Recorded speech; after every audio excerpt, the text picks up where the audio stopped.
नमस्कार दोस्तों, आप सबका बहुत बहुत स्वागत है। कक्षा 7वीं एकम 4 कथनी और करनी निबंध के बारे में आज हम पढ़ते हैं। कथनी और करनी में क्या अंतर है, क्या भेद है, उनकी परिभाषा हम समझते हैं।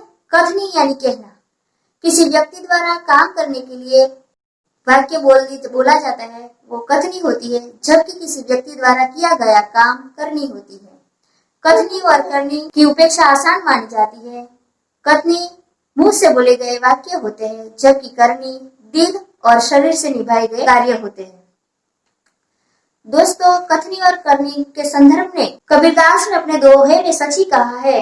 कथनी थोथी जगत में करनी उत्तम सार, कहे कबीर कथनी भली उत्तमे भोजन पार। यानी यहाँ कबीर जी कहना चाहते हैं कि कथनी संसार में निरर्थक होती है, उनका कोई मोल नहीं होता है, कोई मूल्य नहीं होता है। हमें संसार में अच्छे कार्य करना चाहिए और अच्छा कार्य करने से, अच्छा कर्म करने से ही संसार में यानी भवसागर में आने वाली कठिनाइयों से हम दूर रह सकते हैं। आइए दोस्तों, कथनी और करनी पर कुछ एक कविता का सुंदर गान करते हैं। कहो नहीं करके दिखलाओ, उपदेशों से काम न होगा, जो उपदिष्ट वही अपनावो, कहो नहीं करके दिखलाओ। अंधकार है क्या होगा, कहते रहने से दूर ना होगा अंधकार, वो निष्क्रिय रहने सहने से। अंधकार यदि दूर भगाना, कहो नहीं तुम दीप जलाओ, कहो नहीं करके दिखलाओ, कहो नहीं करके दिखलाओ। यह लोकोक्ति सुनी होगी, स्वर्ग देखने मरना होगा, बात तभी मानी जाएगी, स्वयं आचरण करना होगा। पहले सीखो सबक स्वयं, फिर और किसी को सबक सिखाओ, कहो नहीं करके दिखलाओ, कहो नहीं करके दिखलाओ। कर्म के लिए प्रेरणा होते हैं उपदेश निरर्थक, साधु वृत्ति से मन को मांझो, साधु वेश परिवेश निरर्थक। दुनिया भली बनेगी पीछे, पहले खुद को भला बनाओ, कहो नहीं करके दिखलाओ, कहो नहीं करके दिखलाओ। कथनी है वाचाल कहाते, करनी सदा रहा मौन, करनी रहती सदा मौन, करनी रहती सदा मौन। मौन स्वयं अभिव्यक्त सबल है, इसे जानता नहीं कौन। नहीं सहारा लो कथनी का, कथनी से ही सब समझाओ, कथनी से ही सब समझाओ, कहीं नहीं करके दिखलाओ, कहो नहीं करके दिखलाओ, कहो नहीं करके दिखलाओ। दोस्तों, अब हम कथनी और करनी एकम का अभ्यास करते हैं।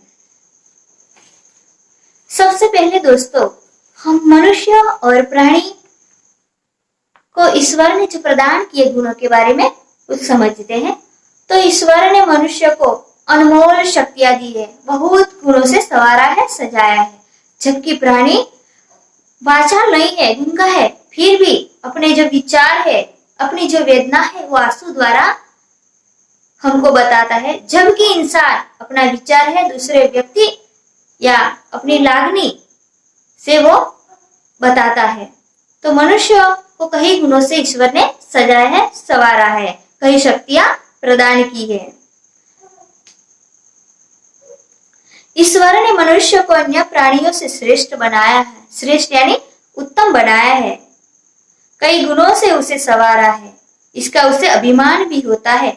परंतु स्वयं को गुणों की खान समझने वाला व्यक्ति कई बार ऐसे कार्य करता है जिन्हें वो गलत बताता है। यहाँ इंसान को ईश्वर ने प्राणियों से श्रेष्ठ बनाया, महान बनाया, कई गुणों से उनको सजाया संवारा है, फिर भी इंसान अपने पर अभिमान रखता है, उनके गुणों का उसे अभिमान होता है, स्वयं को गुणों की खान समझता है। गुणों की खान यानी बहुत गुणवान समझता है, लेकिन कभी कभी अपना जो कार्य है वो कार्य करने के लिए 10 बार सोचता नहीं है, जो कार्य करता है लेकिन उसको समय पर अपनाता नहीं है। कथनी और करनी में अंतर के ऐसे कई उदाहरण हमें रोज देखने मिलते हैं। संसार में हम देखते हैं कि कई प्रकार के लोगों होते हैं जो बहुत गुणी होते हैं, लेकिन बहुत गुणी होना जरूरी है, लेकिन हमारी कथनी और करने में कभी भी भिन्नता नहीं होनी चाहिए। बस्ती के बीच सरकार ने पार्क बनाने के लिए जगह छोड़ रखी थी। सरकार ने पार्क यानी बगीचा, तो सरकार ने बस्ती के बीच जहां लोग रहते थे वो बस्ती के बीच सरकार ने पार्क बनाने की जगह स्थान छोड़ दिया था। बरसात का मौसम था। ऐसे मोहल्ले में एक सज्जन को उसमें फूलों के पौधे लगाने की सूझी। वे कहीं से पौधे लाए, कतार में उन्हें रोपा, कतार यानी पंक्ति में, लाइन में उसको रोपा, उसकी देखभाल की। पौधे बड़े हो गए, कुछ दिनों बाद फूल खिलने लगे।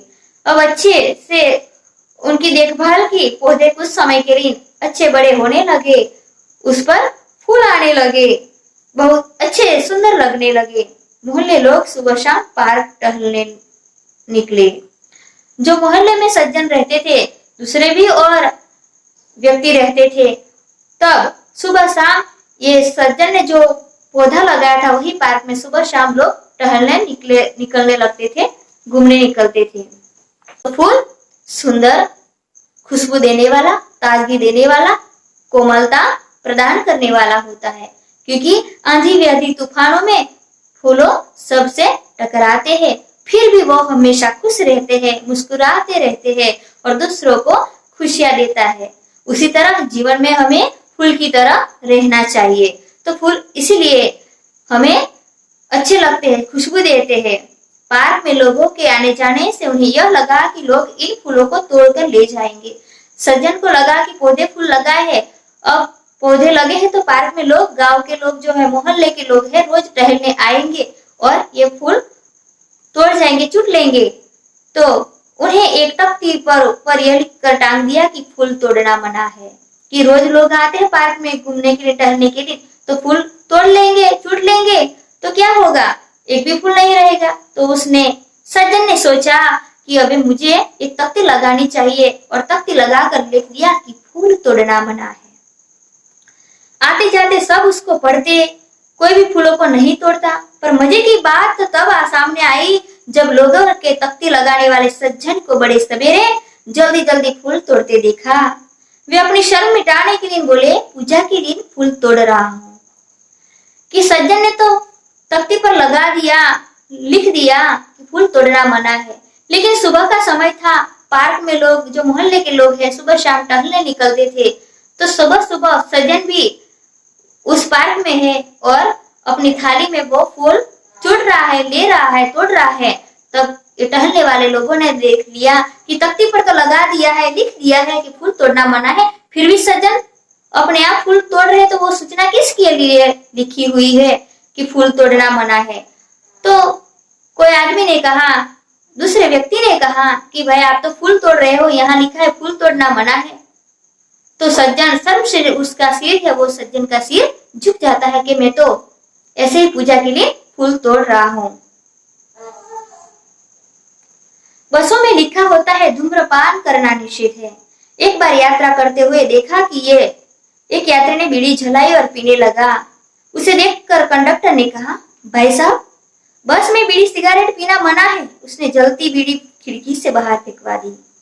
दोस्तों आप देखते होंगे कि बस स्टेशन, रेलवे स्टेशन जैसे जाहिर जो स्थल है, जगह है, उस पर उसी जगह पे लोग पान, बीड़ी, सिगरेट फेंकते हैं, कई प्रकार की गंदगी करते रहते हैं, और सरकारी जो जगह है वही स्थानों पर वो गंदगी करते रहते हैं, तो पूरा स्थल है वो बिगड़ जाता है।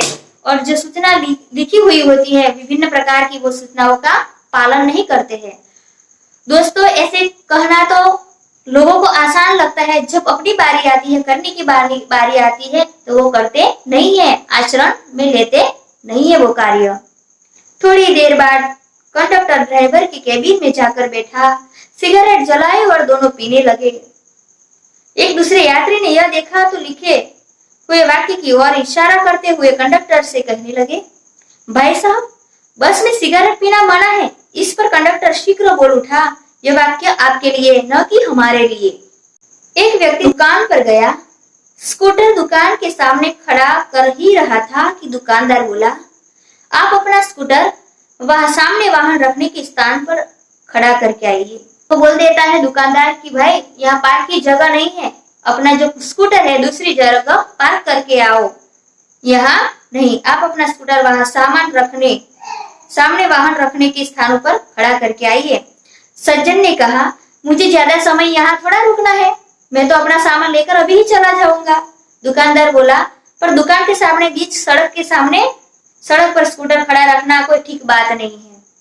दुकानदार सज्जन को समझाता है दुकान के सामने रास्ते पर स्कूटर रखना ठीक बात नहीं है। आप ऐसा करें तो अपना जो स्कूटर है वहां उसका पार्किंग की जगह है वहां उनको छोड़ाइए।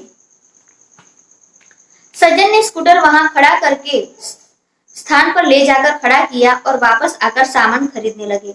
दुकानदार के कहने पर सज्जन ने अपने जो स्कूटर है वो अपने स्कूटर को जहां स्थान पर खड़ा रखना था वहां पर ले जाकर खड़ा कर दिया और वापस सामान खरीदने के लिए आता है दुकान पे।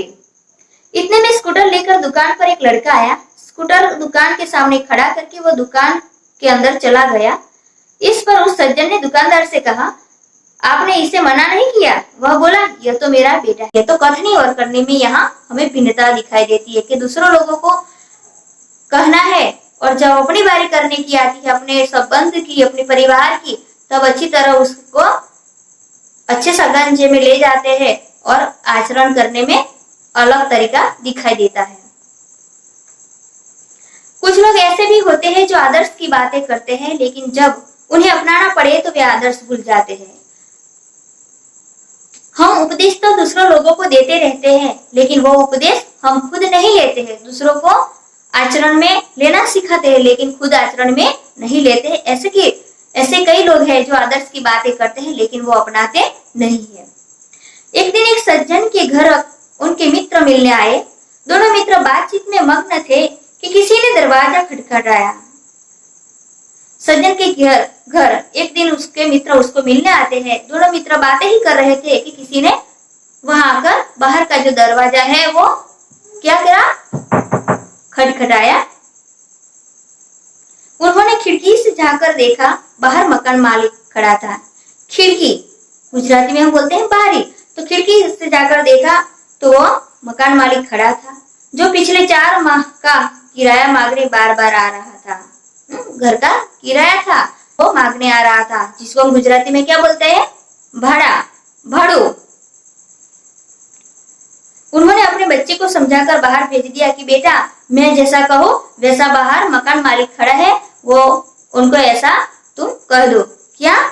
जब बच्चा बाहर गया तो मकान मालिक ने उसने कहा तुम्हारे पिताजी को कहो कि मैं मकान का किराया लेने आया हूँ। बच्चे ने तपाक से शीघ्रता से जवाब दे दिया पिताजी ने कहा कि घर पर नहीं है। बच्चे ने सच ही बोल दिया क्योंकि वो बच्चा है, नादान है, भूला है। पिताजी ने जैसा बताया है, जैसा कहा है, कथनी कही है, वैसा ही बच्चा बोलता है कि पिताजी ने कहा है कि पिताजी घर पे नहीं है।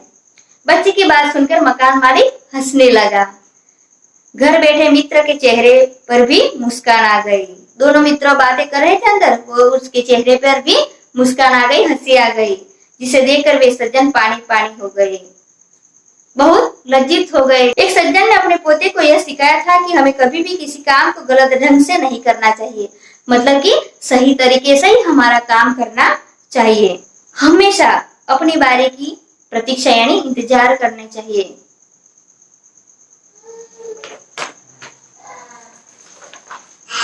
एक दिन की बात है, वे जल बिजली के बिल जमा कराने गए। साथ में उनका 8 वर्षीय पोता भी था। बिल जमा कराने वालों की लंबी कतार पंक्ति देखकर कोई उपाय सोचने लगे कि बहुत लाइन लगी है, बहुत कतार में लोग खड़े हैं, मेरी बारी कब आएगी, इंतजार तो बहुत ज्यादा करना पड़ेगा। उन्होंने खड़े हुए लोगों को ध्यान से देखा। आगे ही एक परिचित व्यक्ति खड़ा दिखाई दिया। तो सज्जन ने देखा कि कोई परिचित व्यक्ति यहाँ कहीं हो, पहचान वाला व्यक्ति हो, तो उससे काम निपटा ले जरा।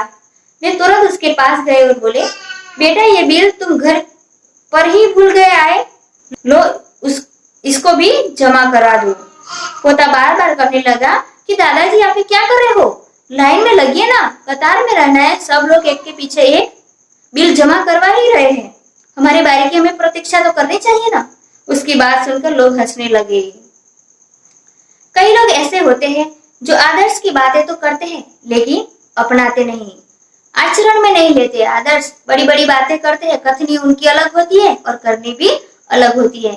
जो हम कथनी बोलते हैं वही हमारी अच्छी तरह से करनी होनी चाहिए। मतलब हमारा कर्म है वो अच्छा और सच्चा होना चाहिए। अपने कर्म को सही ढंग से, सही तरीके से आचरण में रखना चाहिए। इसी प्रकार का आचरण अच्छा नहीं होता। कैसा? कि जो हम आदर्श की बातें करते हैं लेकिन अपनाते नहीं है। ऐसा आचरण करने वालों को कभी सम्मान नहीं मिलता। जो कहता है कुछ और करता ही कुछ, ऐसे लोगों को समाज में कभी भी सम्मान नहीं मिलता है, उनका कोई मोल नहीं होता है। वे हंसी के पात्र बनते हैं, लोग उनकी उपेक्षा करते हैं। इसलिए हमें कथनी और करनी में सदैव हमेशा समानता रखनी चाहिए। जो हम बोलते हैं वो करके दिखलाना चाहिए। अभी पहले ही हमने कविता पढ़ी कि तुम दीप जलाओ लेकिन दीप हमें खुद को जलाना चाहिए। दोस्तों, हमें कथनी और करनी में हमेशा सदैव समानता रखने से ही जग में हमें सम्मान मिलता है।